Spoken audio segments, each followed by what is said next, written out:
Hello guys, welcome back to my channel. दोस्तों, आज हम इस वीडियो के अंदर हम बात करने वाले हैं एसबीआई के बेस्ट म्यूचुअल फंड्स के बारे में। यानी कि मैं इस वीडियो के अंदर आपको एसबीआई के दो म्यूचुअल फंड्स बताऊंगा जो कि काफ़ी कमाल के हैं। एक छोटा भाई, एक बड़ा भाई, और दोनों ही धमाकेदार म्यूचुअल फंड्स हैं। आप वीडियो को पूरा देखेगा आखिर तक, तभी आपको पूरी प्रोसेस समझ में आएगी। आपको सिर्फ म्यूचुअल फंड के बारे में ही नहीं जानना है, आपको प्रॉपर तरीके से प्रोसेस ये समझनी है कि म्यूचुअल फंड से हम क्या क्या बेनिफिट उठा सकते हैं और हमारी कैपिटल कितनी बन सकती है। ये सारी चीज़ें इंपॉर्टेंट होती है, इसलिए वीडियो को पूरा आखिर तक देखेगा। वीडियो को स्टार्ट करूं उससे पहले रिक्वेस्ट है कि इस वीडियो को लाइक कीजिए, शेयर कीजिए और चैनल पर नए चैनल को सब्सक्राइब जल्दी से कर लीजिए। ठीक है, तो दोस्तों बात आती है कि म्यूचुअल फंड्स में इन्वेस्टमेंट करने की आखिर जरूरत क्यों पड़ती है। हम लोग म्यूचुअल फंड में जरूरत क्यों करते हैं, म्यूचुअल फंड में इन्वेस्टमेंट क्यों करते हैं?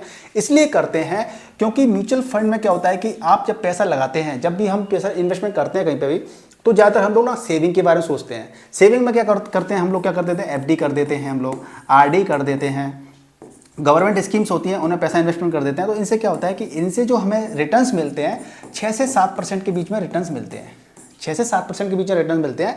लेकिन आपको ये चीज़ सोचनी चाहिए कि हमें रिटर्न तो इतना मिल रहा है, लेकिन साथ ही साथ में हमें क्या, महंगाई दर यानी कि इन्फ्लेशन दर कितनी है वो भी तो आप काउंट कीजिए।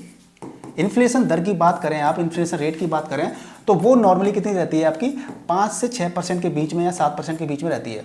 अभी आप पिछले क्वार्टर की बात करें तो करीब शायद 5.2% की इन्फ्लेशन रेट थी। यानी कि अगर आपको एफडी के अंदर मान लीजिए 6% का अगर आपको रिटर्न मिल रहा है या 7% का मिल रहा है, तो 7 में से आप मान लीजिए 5.2 घटा देंगे तो आपको कितना मिला, यानी कि आप इसमें घटा देंगे तो सीधा सीधा मान लीजिए 2 मिला आपको लगभग। ठीक है, आपको 2% आपको रिटर्न मिल रहा है, यानी कि आपने कोई पैसा लगाया तो मात्र 2% का रिटर्न मिल रहा है आपको।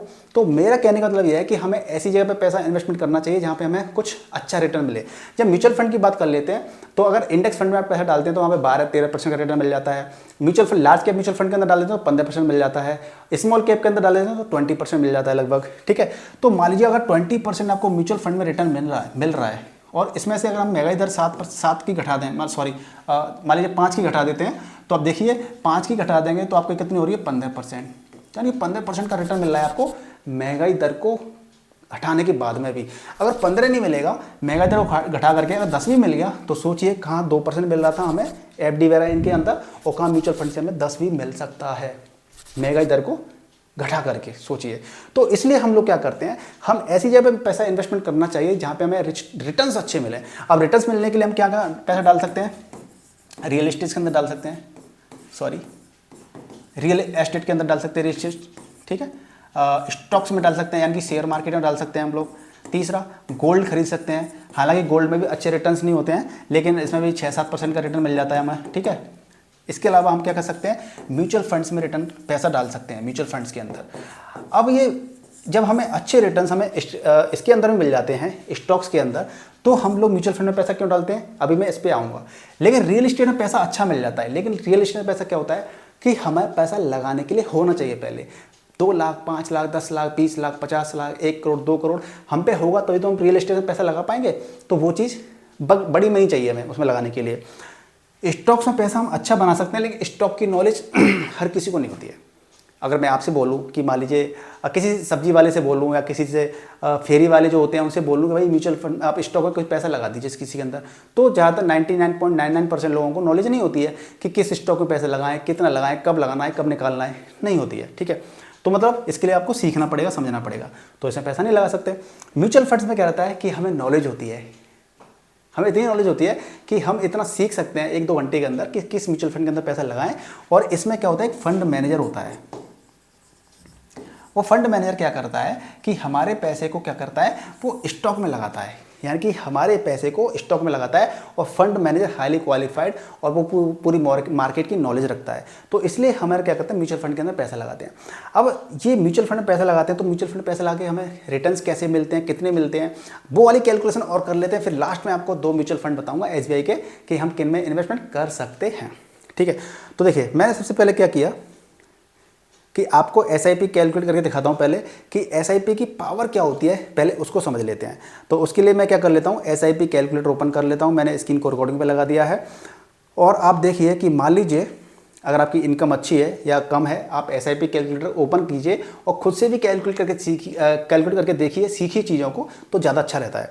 अब मान लीजिए आपकी इनकम, मैं मान के चल रहा हूँ आपकी इनकम अच्छी है, 50-60 हज़ार 70 हज़ार रुपये इनकम करते हैं, तो आप 10 से 15-20 हज़ार के अराउंड भी आप इन्वेस्टमेंट कर सकते हैं। तो मैं लेके चल रहा हूँ कि मान लीजिए आप 7 हज़ार रुपये की एसआईपी करते हैं हर महीने, यानी कि 7 हज़ार रुपये म्यूचुअल फंड में हर महीने इन्वेस्टमेंट करते हैं, तो आपका रिटर्न कितना अच्छा हो सकता है। तो आपने 7 हज़ार रुपये पर मंथ कर दिया और ये पैसा करीब आप 20 साल के लिए डाल देते हैं। अब ये फिक्स नहीं है कि 20 साल के लिए डालना है, आप 5 साल के लिए, 2 साल के लिए, 15 साल के लिए, 20, 30, 40 साल के लिए आप डाल सकते हैं, ठीक है। तो मैंने 20 साल के लिए सिलेक्ट कर लिया है इसको, 7 हज़ार रुपये पर मंथ आप डाल रहे हैं। और मैंने स्मॉल कैप के अंदर पैसा लगाया, मान लीजिए स्मॉल कैप के अंदर, जहाँ पे आपको 20%, 18% रिटर्न मिल जाते हैं। तो मैंने क्या किया कि मैं आपको यहाँ पे 19% का रिटर्न लेके चल रहा हूँ कि मान लीजिए 20 नहीं 18 तो 1900 मिलेगा। तो देखिए कैलकुलेट कर देख लेते हैं। तो आपका पैसा 16,80,000 रुपये इन्वेस्ट हुआ टोटल, उस पर आपको 1.74 करोड़ रुपीज़ आपको मिल रहे हैं कितने, 20 साल के बाद। यानी कि टोटल जो आपकी कैपिटल हो जाएगी वो करीब 1.9 करोड़ रुपीज़ हो जाएगी, यानी कि 2 करोड़ के करीब हो जाएगी, कितने, 20 साल के अंदर। अब ये 20 साल के अंदर इतना पैसा हमारा हो रहा है। मान लीजिए अगर आप 5 साल और इसी पैसे को इन्वेस्टमेंट कर दें, सेम पैसे को और इन्वेस्ट कर दें 5 साल के लिए, तो आपकी कैपिटल कितनी हो जाएगी बेचारा, वो और देख लेते हैं, ठीक है। तो अब देखेंगे कि आपका 21 लाख इन्वेस्ट हुआ, उस पर आपका करीब करीब 5 करोड़ की कैपिटल हो रही है 25 साल के अंदर। ये कैसे पॉसिबल हुआ? ये पावर ऑफ कंपाउंडिंग की वजह से पॉसिबल हो पाया है, क्योंकि ब्याज के ऊपर ब्याज मिलती है, उससे पॉसिबल हो पाता है। अब चलिए टाइम वेस्ट ना करते हुए, मैंने आपसे बोला था कि हम आपको 2 म्यूचुअल फंड के बारे में बताएंगे। देखिए अब ये एंजल वन का अकाउंट मैंने ओपन कर लिया है।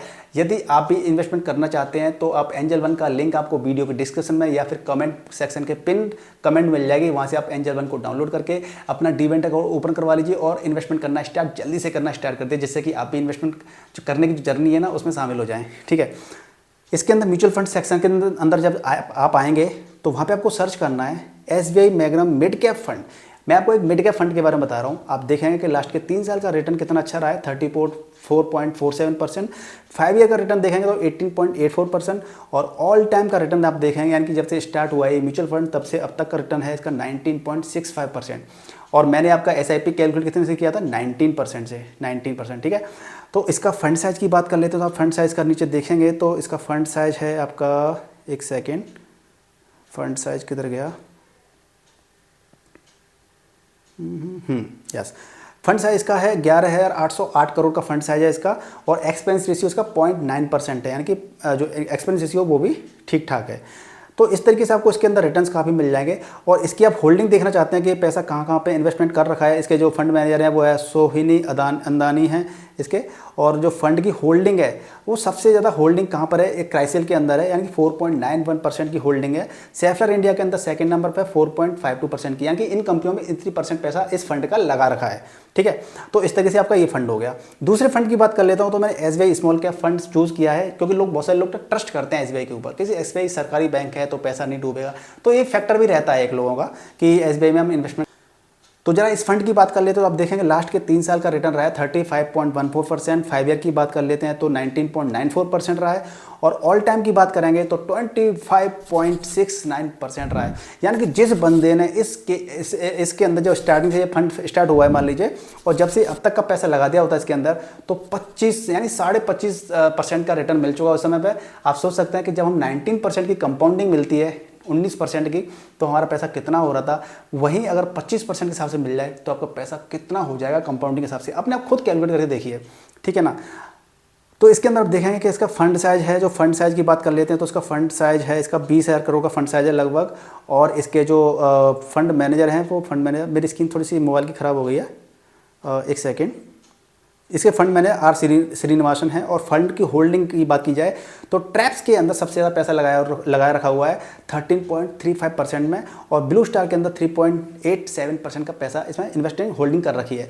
तो गाइज इस तरीके से आप देखेंगे तो ये काफ़ी ज़्यादा कमाल के म्यूचुअल फंड्स हैं, आप इनमें इन्वेस्टमेंट करने का कंसीडर कर सकते हैं और अपनी कैपिटल बना सकते हैं। मैं तो ये कहना चाहूँगा कि आपको इन्वेस्टमेंट करना स्टार्ट करना चाहिए। म्यूचुअल फंड कोई सा भी हो, यानी कि कोई सा मतलब ऐसा नहीं कि बेकार थर्ड क्लास आपने म्यूचुअल फंड ले लिया है, अच्छे म्यूचुअल फंड्स हों, मेरा उद्देश्य ये है कि आप भी इन्वेस्टमेंट करना स्टार्ट करें और आपका एक लॉन्ग टर्म के अंदर पैसा जब इन्वेस्टमेंट करते हैं तो आपका एक कैपिटल बन जाती है और ये कैपिटल आपके किसी भी काम आ सकती है, आपके परिवार के काम आ सकती है, आपके काम आ सकती है और आप अपने जीवन को बेहतर बना सकते हैं। तो दोस्तों मैंने आपसे फिर से बोलना चाहता हूँ कि इन्वेस्टमेंट करना स्टार्ट कीजिए और इन्वेस्टमेंट करना चाहते हैं तो वीडियो के डिस्क्रिप्शन में एंजल वन का लिंक है, वहाँ से आप ऐप को डाउनलोड कीजिए, डीमैट अकाउंट ओपन करवाइए और उसके बाद में इन्वेस्टमेंट करना स्टार्ट कर दीजिए। तो गाइज मिलते हैं नेक्स्ट वीडियो, तब तक के लिए धन्यवाद, गुड बाय, टेक केयर, जय हिंद, जय भारत।